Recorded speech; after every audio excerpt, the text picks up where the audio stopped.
Kevin Casey. I'm the Vice Chairman of the Historical Diving Society and the Director of the Diving Museum. We are now in what is called an Air Raid Warden's Bunker, or an ARP bunker, which was from World War II. It is solid concrete building. The reason for that, it was built to take incendiary bombs.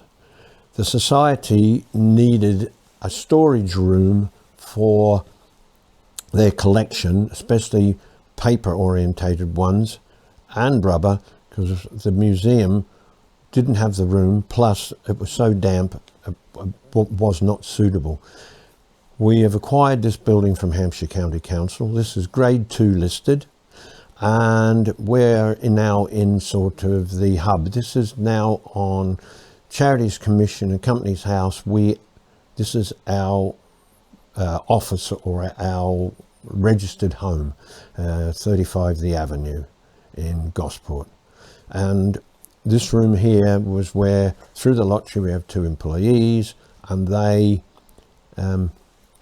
this is their office, our collection manager, and this is where we catalogue everything. We maintain our reserve collection, our reference library. We're lucky that this building was built with a toilet, kitchen, so it's very self-contained, water, electricity, and shortly we'll have Wi-Fi in here. There's one very interesting fact I haven't pointed out yet, but if you look up at the steel beams above your heads here, if you look at these, they've been what we would use in the industry, gas axe. They've been cut with a torch, an oxyacetylene torch. So the beams only run across this building. And the reason for this is, if this room was hit with a bomb and this room collapsed, it wouldn't bring the rest of the building down. It's quite a clever idea. And we wondered for a long time, why have they gone around and cut all the steel beams? But, and you can see when you have a look up later, when you look at the sides of these steel beams, you can just see how thick this concrete is. So it's a very unusual building. It's half below ground level. The ground does not come up to it, but I think this was to help protect it during the war. But for Gosport, this was the only one. They think it's quite unique. The reason it was listed, it's quite unique in its design. There may be one of the last ones of this design in the country. Here, young lads would ride out on bikes with messages, and all the air raid wardens were based here, and they could live here if they were doing a night shift, and that included women as well, and they ate in here. So this was the hub of trying to keep Gosport safe, reporting fires, reporting where the bombs landed, and keeping a tally of everything. So a very important unit during the war. But it had been left to its own devices for many years, was going to get pulled down. We saved it before that, and now it's an integral part of our, if you want to say, estate. Okay, we're outside the ARP bunker, or civil defence building from World War II. This is where the reserve collection and the offices for the Historical Diving Society, who operate their outreach program or facility, the Diving Museum. Okay, we'll go inside. On my right there, you can see the story of Gosport during World War II and the ARP bunker's involvement within that. So we'll go downstairs now, and coming down the stairs, going below ground level. The first room here I'm passing, which is halfway down, was the female WC, and we got suits stored in there now. I'll continue down, and I'm going to turn right. We're turning right. This room here was the ARP sleeping, so that was bunks in there, multiple height bunks. I move on to the next room. I'll switch on the light, make it easier to see. And this here is a women's volunteer service. You'll see a hatch there. I would assume that there would have been items passed through. That's original hatch. And in here, we've got the fire control room. And We won't go in there because it's full of the collection, but that's here. The fire control room there.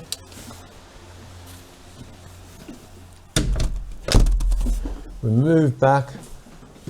The room, and it's still got the original label on it, Air Raid Warden. That's the control room. There's nothing, none of the facilities of the control room left in there. It's just a storeroom for our collection in there. Okay. Now, I'll start moving down the building. This here was the generator room. And on the wall here, during Heritage Open Days, this gentleman came in as one of the groups, and he turned around and looked at this photograph.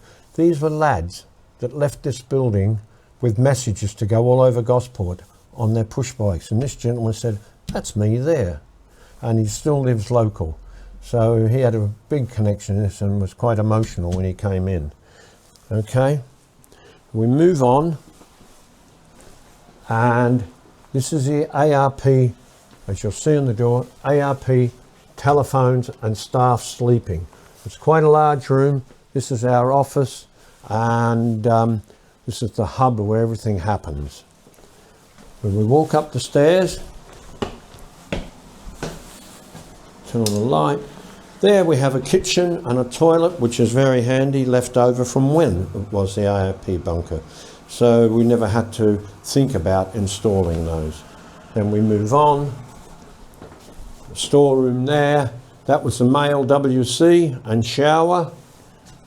And this room, I'm not sure what this room was, but there's another room there, and then the stairs up and to the which would have been an emergency escape door.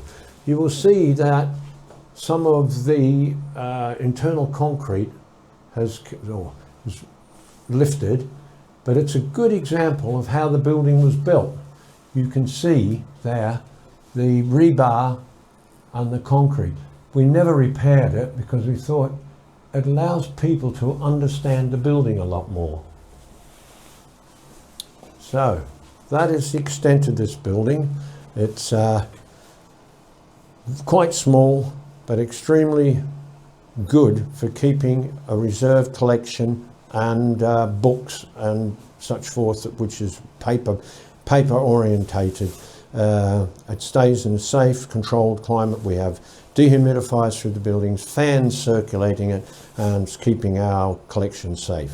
Thank you. Well, we have been spoilt yet again by looking in this exclusive bunker, and obviously you've got to understand and be respectful that we can't really show you too much of this, obviously, because it is still used as documentation and everything else. That's fair to say, isn't it? Yes. So we've had the wonderful privilege of checking this out. Obviously, there is an overlay of the building and structure anyway. So we've shown you the buildings, we've shown you the rooms in order, and obviously you've seen on top as well the actual layout of how it was anyway.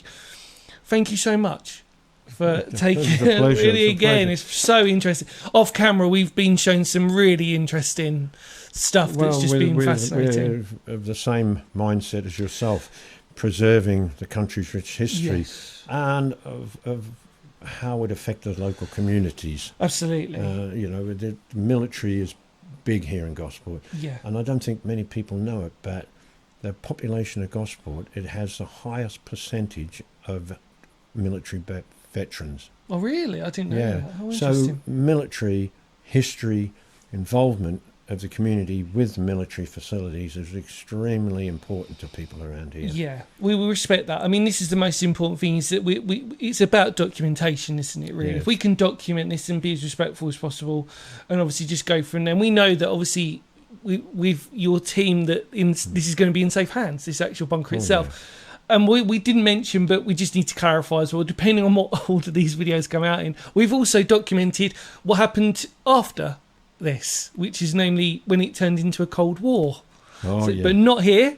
So it depends on whatever video comes out in whatever order, which was absolutely fascinating, and that was a true treat. So we've actually got the 2 phases of Gosport's Borough Control, I suppose, which is really interesting.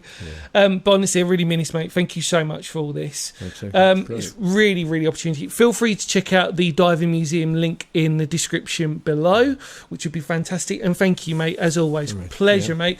Take care, everybody, and we'll, of course, see you on another video very soon. See you later, everybody. Bye-bye.